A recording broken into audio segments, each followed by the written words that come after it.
Good morning, everybody. Hihana Wash Day. What I want to talk about is how great we are.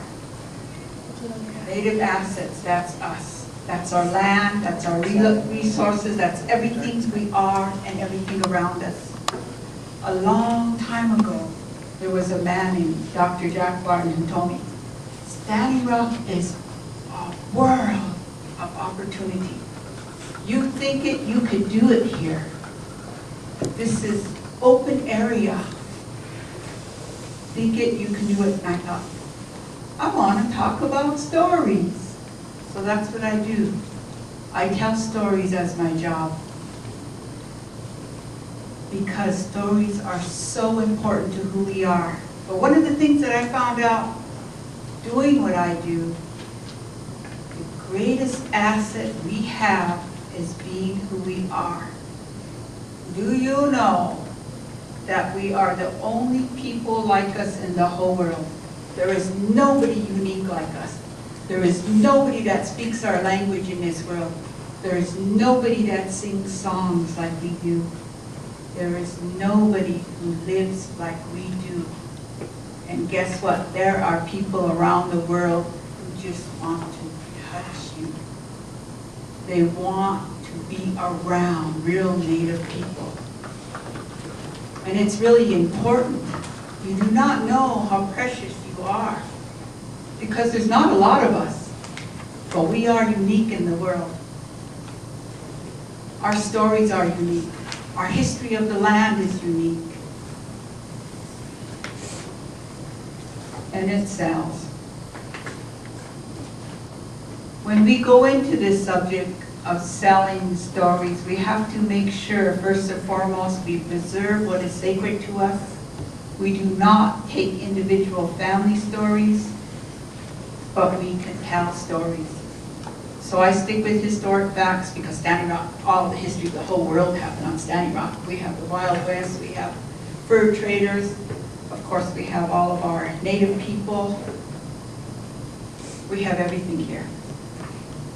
Everything. But most of all, we are one of the places that still have our culture intact. You can still go to homes and learn who you are, who your family is, your relation to this land, your background, your way of life. It is not gone. And I truly believe everything in our culture heals everything that we have to face every day. It gives us coping skills. It gives us ideas on how to survive. Now we must take those ideas and make them grow. First and foremost, every day you wake up with the thought that everything is for your people. My grandma told me that. She said, when you do bad things, you do bad things against your people. If you do good things, you do good things about your people. You are not alone. If you're Native, you're not alone. Everything you do reflects your people. That's why we must strive to do the best we can. And since I do everybody's genealogies, I know with every family, everybody comes. I know that you guys are all related to each other. So that boyfriend and girlfriend you have, those are cousins. Because everybody's really, really related here. Really related. Which is an asset, because that means we're all family. What do we do? How do we develop? Where do we go? Like I said, Standing Rock's a wide open space. But first I'm going to tell you what exactly we are doing. I do nothing at all without Sitting Bull College. The college is a very important partner, a very important piece of everything that we do, because education is important. I can't stress how much education is important, because we have to learn every day of our lives. So, Sitting Bull College and Standing Rock Sioux Tribe, we have the National Native American Scenic Byway that was opened in 2005. We are national scenic byway from the federal government, which means this is a scenic byway. We got that scenic byway because we have history, culture, recreation, archaeological, and there's one more. But we have all the qualities here. So, as you noticed, some of the interpretive signs are going up. We did historic interpretive signs on various places. There's still more that will be going up. We are doing site development. So we have at the Cannonball site, we are going to be putting up shades. We put up some signs there already. One of the signs will be dealing with Parkins Ranch. If you guys don't know who Alma Parkins is, you should find out. Her mother was very, very famous. Eagle Who Looks At Woman was the only woman to sign the treaty with all the men. Matilda Gaplin was her English name. Her daughters were the first school teachers here, and they were all Indian women. Matilda Gaplin was just indoctrinated in the South Dakota Hall of Fame here in September. Then we talk about the Ihuntawar Yanktonai people in the Cannonball area that are originally from the James River Valley. And we talk about the Aboriginal people, or the Mandan, at the Cannonball site. Then we have the Sitting Bull grave site. If some of you don't know, we were fortunate in 2005 working with the state of North Dakota to receive Sitting Bull's grave site back. And so we have signage of life and death of Sitting Bull there.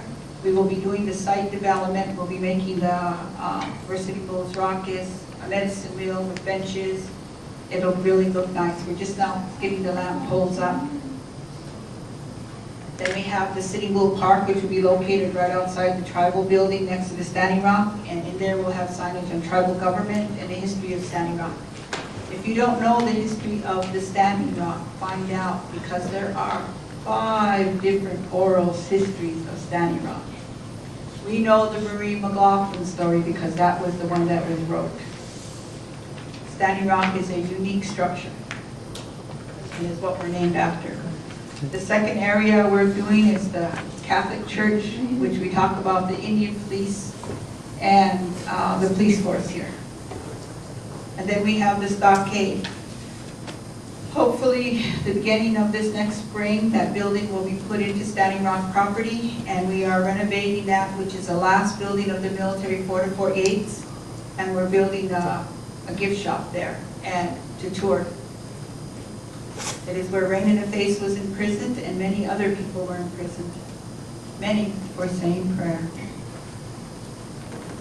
The Visitor Center will be located here at Steamboat College, which should be done next year, along with the Medicine Wheel Village, which our tourists can go in and look at the village, look at teepees, and see a little bit of our culture. Then, as you know, we hold dinosaur camps here. And if any of you want to participate in digging, casting dinosaurs and learning about dinosaurs, we have a full-time paleontologist and a paleontologist assistant. And the old Sitting Bull College has a collection of dinosaur bones that you can go see. Hopefully, our dreams in the future is to have a small paleontology museum there.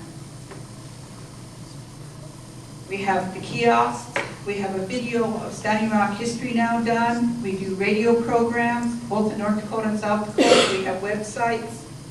We did a quarter management plan. We have completed the quarter management plan, so we're updating with our dreams for the next 10 to 20 years of what we want to see on Standing Rock. The Buffalo Pasture is going to be issuing tours, and as you know, we do this every few years, which is a buffalo kill for outside people. So Shawn Michaels just came here and paid us $40,000 to bow hunt one of our buffalo. It'll be on Outdoor Life. And we had another guy who claimed to be Cherokee, also paid us, I think, $50,000 to kill one of our buffalo. And his videos are on the internet right now. And we have the Lewis and Clark walking trail, that we have all the native plants identified in Lakota or Dakota and what the people use them for out at Prairie Knights Marina. And we do historic tours since 1997. We do a historic tour, a notorious tour, a tour of Fort Yates, a tour of the tribal office, and individual designated tours. So when people come and tell me they want to learn about a tour of the land, they want to know about birds, they want to know about environment, I take them on the tours. Right now we had 46 European countries come in here, bus tours. And then we had hundreds of individual international people come. They come from all over the world. This year we had a new influx of Koreans and Chinese that came in to tour Standing Rock. I learned a lot about the Chinese and Koreans. They do like to eat taniga. So we do feed them taniga soup and fried bread when they come. So that's just some of the stuff that we're doing. Opportunities. What do we need here on Standing Rock? What would I like to see from all of our young people? What kind of jobs you can create? I truly believe that to be a sustainable community, we need small businesses. Small businesses sustain a community. Not tribal-owned businesses, not government-owned businesses, but small businesses. Small businesses sustain a community. So, in my own personal needs, I need young people who are willing to stand up on a tour bus and say, welcome to Standing Rock Sioux Tribe. We're 2.3 million acres. We're the 5th largest land-based tribe. We are the 2nd tribe in the United States, both in North Dakota and South Dakota. We are unique. We are Dakota, Lakota, and come from 4 bands. The Hunkpapa, the Blackfeet, the Umptawa, and the Cuthead. I need people to explain that. So step-on guides, each person who is a step-on guide is the individual business owner. You step on the bus, you tell them the history in the background, you step off the bus, they pay you. You take care of your own business. You are an individual business owner. And I'm hoping this coming spring that I can do training for step-on guides. I want high school students, I want college students, I want elders, I want anybody who's willing to do this. We also need guides during May because we have a huge Chiefs ride that happens, and we have people from all over. I mean, people from Italy and Hungary, I can't remember all the news crews that came in here, from New Zealand, who need people to explain the background of our chiefs. So I need people that we can educate about our chiefs. You can go out there and speak to these people. I need people who know the land.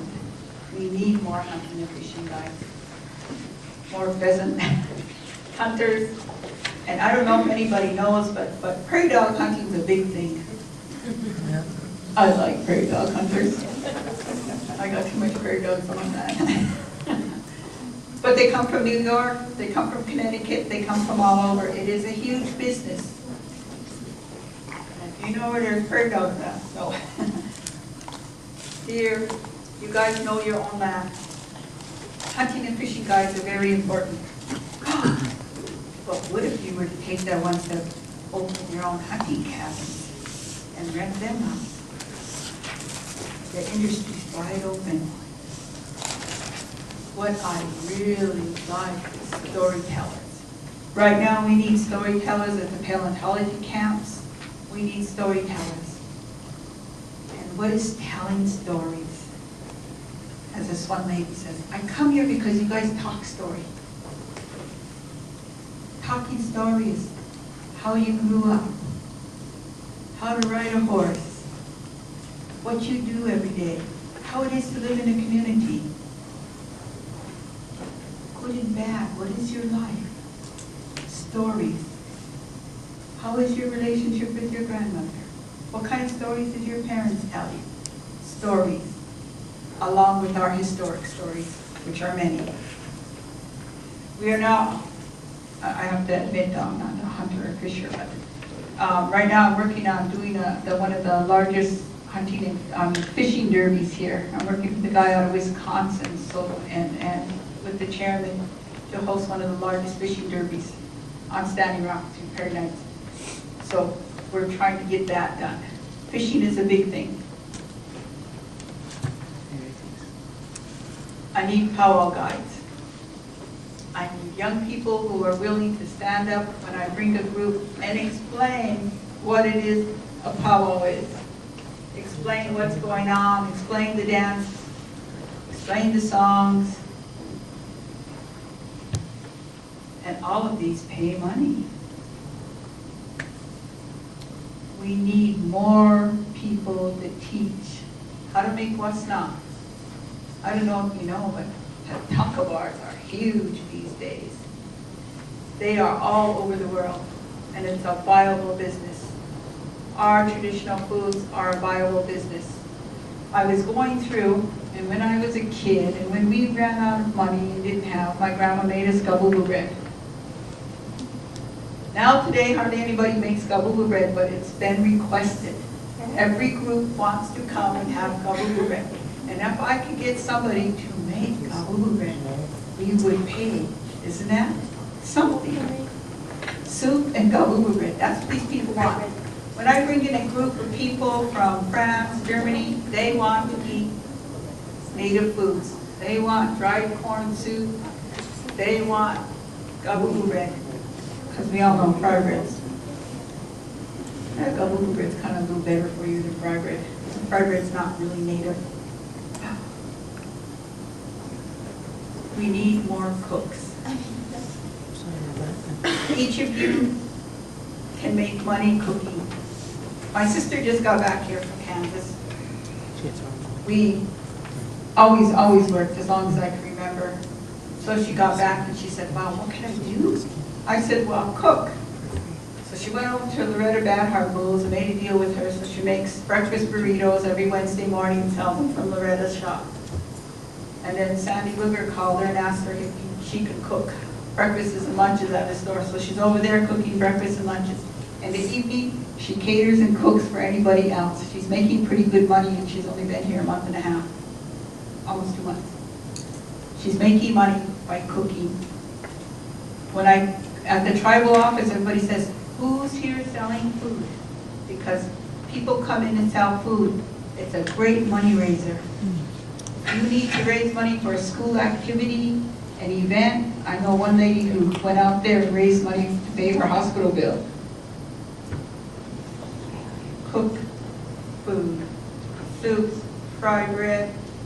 For me in the summertime, I would love to have somebody call and say, you got a bus coming in? I got all this food. And they will come and pay. We need people to teach quilling, because when I go, I buy all quill work, because quill work is a traditional Lakota, Dakota artwork.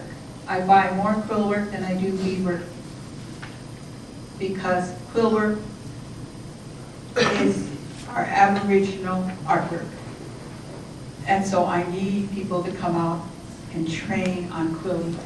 I don't want this art to die. I want it to continue into the future. Oh, but wait, quill work is more expensive than beadwork. And if you are a quiller, you're going to make a lot of money. Make a lot of money in beadwork too. Quilling. And the college I know has tanning hides. The more you learn about tanning hides, it's a major industry. Not only for Native people, for off-Native people. But right now, Native art is a big sell. And all of you, I know, have that artist touch. I've seen some amazing artwork, starting from kindergarten, going all the way up to drawing, sculpturing, beading, painting. It is amazing.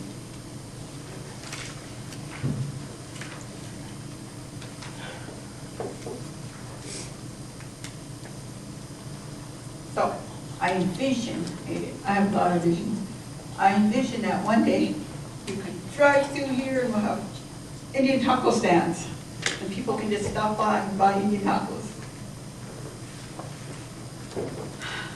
Soup and fried bread stands are just plain moshapi and fried bread stands.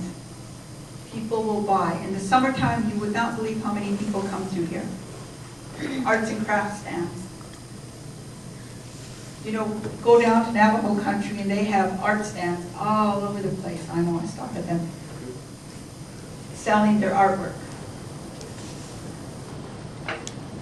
We also need an art gallery here. I really, really believe we need an art gallery. So we need some individual to open an art gallery. We need graphic art designers. We need people who can make signs, brochures, posters. Do you know how much money you would make here? Just in doing the powwow posters, the event posters, the conference posters, brochures, because we have to contract all of those out to different businesses. But young people here can go into those fields and make money. As I said, we need small businesses. We need more restaurants.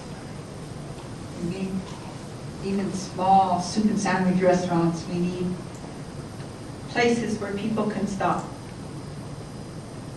We need more gas stations and convenience stores, believe it or not. These small businesses make the community thrive. I need a small hotel. Something by an individual owner that rents out rooms. Why? No casino people. Most of my European customers, especially the ones from Germany, do not like gaming and refuse to go into the casino, and I always have issues. And I need just another facility for them to go. I usually go up there and try to explain to them they don't have to walk through the casino, they can go into another door to get into the hotel. But, and it's what they believe, so, but I need a small hotel. It would be so nice to have a small hotel again here for you. When I was a kid, we had a hotel and a motel. There were a lot of businesses in every one of these communities. In Fort Yates, we had a bakery, a barber shop, a clothing store, a motel, a hotel, a laundry. I'm trying to think of all the stuff. I know a mercantile store, which is kind of like a hardware, everything store. And Wakapala, they had banks, stores, hardware stores. Cannondale, they had a bakery. Mr. Mulhern used to be a great baker. Of course, the train depot, a mercantile store, a feed store. All of these things existed, and they can exist again. I truly believe that. Like I said, we need hunting lodges. We need teepee villages. Do you know, I was just talking to some of my friends in Pine Ridge. They put up a teepee, they made it all nice, they put down the buffalo robe, blankets. The individuals paid them $500, they took their money, they went and stayed in a hotel where the people slept in a teepee. Because people will pay a lot of money to sleep on the ground in a teepee. And just putting up teepees for the individuals that come here. One of our greatest assets we have is that land out there. One of my greatest sellers is ecotourism. I take people out in the middle of nowhere so they can hear nothing. They love the land here. They like to go out and count how many bees. We have the most native bees anywhere still. As native bees are disappearing across the world, Standing Rock has a huge native bee collection. We have amazing assets. Right now, because of the destruction of grasslands and wetlands and stuff, the birds are starting to migrate through here. So now we're actually seeing birds migrate that we've never seen here before. I was driving on a back road going towards Barren Butte one day, and out there in this little tiny pond was all these black swans. I was thinking, oh, how amazing, I haven't seen black swans since I was a child. There are all different kinds of birds. And the birding industry is huge. They are a non-intrusive people. They come in, they spend a lot of money, they look at birds, they take pictures, and they leave. I like birdie people. But I would like to build eco-villages. If you don't know what an eco-village is, it's a wooden platform you put on top of the ground so you don't damage the ground. Put a tent on the platform, rent the platform out with the beds and everything. And then when you're done, you just move the whole platform so you don't destroy the environment around you. Because that's what people want. They want to come here and look at what we have. We have the most native grasses, native wildlife, native plants, native flowers than any place else around. It is a resource. And it is a resource that we can make money off of by not doing anything but showing people and talking about it. Because people want to see real land, real grass, real plants that have always been there. We also have Agritania, which are farm tours, and I used to, our ranch tours. You can actually get these people to come in and pay you to do your branding, pay to put up your hay, pay to harvest your sunflowers. They will come in and help, because going on a ranch and farm is an amazing, amazing adventure for people. And so I really hope that, because we have so many ranchers here, that they would look at that opportunity. Trail rides, horseback rides, we are horse people, and we have amazing country. And so I see a lot of opportunity here. I know that the place called Kenneball Ranch does covered wagon trails, and they have a set limit of who can come because they're so packed. You have to book years in advance. If we had more wagon trails, hay wagon trails, it would be amazing. Because people nowadays want to come for an adventure. And I tell everybody, come to Standing Rock. We are the adventure. We have everything here. We can talk about turkey trap bill, shooting Guy Bolton and gunfight and get shields. We can talk about Mustache Maud, the only woman tried convicted of cattle rustling. We can talk about Kid Silk, the train robber. We can talk about the great cattle drives that came in from Texas. And we can talk about our history. We can talk about Little Bighorn. And we can talk about Rain in the Face and Sitting Bull and Two Bears and Cottonwood and all of the 46 chiefs we had here in 1885. We can talk about our history. We can talk about the establishment of the Grand River Agency in 1870. We can talk about the destruction of Grand River Agency in 1873. If you don't know the history, the Grand River Agency flooded. And you know how it is, they always say. And people went over there and told the agent, don't build there. Oh, what did these people know? He built his building the second year, half of his buildings were underwater. By the third year, all the buildings were underwater and they had to move. So they moved up to the military fort of Fort Yates, which was called Standing Rock Canton at that time. Fort Yates did not get his name until after Little Bighorn, as you guys should know. It was named after George W. Yates, who was the captain here. We killed him at the Little Bighorn. That's what Fort Yates is named after. We have amazing history here. Knowing who you are is very, very important. Knowing where you come from is very important. But just being who you are is unique. Because when I go out to these huge trade fairs, there's people actually come up and they just want to touch you. It's kind of weird. They just want to touch you and they ask, are you a real Indian? Because we are unique. My advice is let your visions grow. Whatever you dream, you can do. When I was a child growing up here, I never ever thought I'd be director of tourism. And I never thought I would have a job just telling everybody how great we are. But it's a good job. And I thank Jack Barton for that. He told me, do what you know best. an opportunity. Everybody has ideas. And know who you are. Know who you are. I am Ihonk Doa, Pabaska, Sisitan, Dakota. I am Hunk Papa, Blackfeet, Yasapa, and Obala, Lakota. I am Dakota and Lakota. And I am German Russian from my grandmother. And I'm very proud of who I am. So, if you guys have any questions, I really talk a lot, so. If you guys want to know anything more about the tourism office, you're welcome to come into my office. We have brochures, we have radio programs.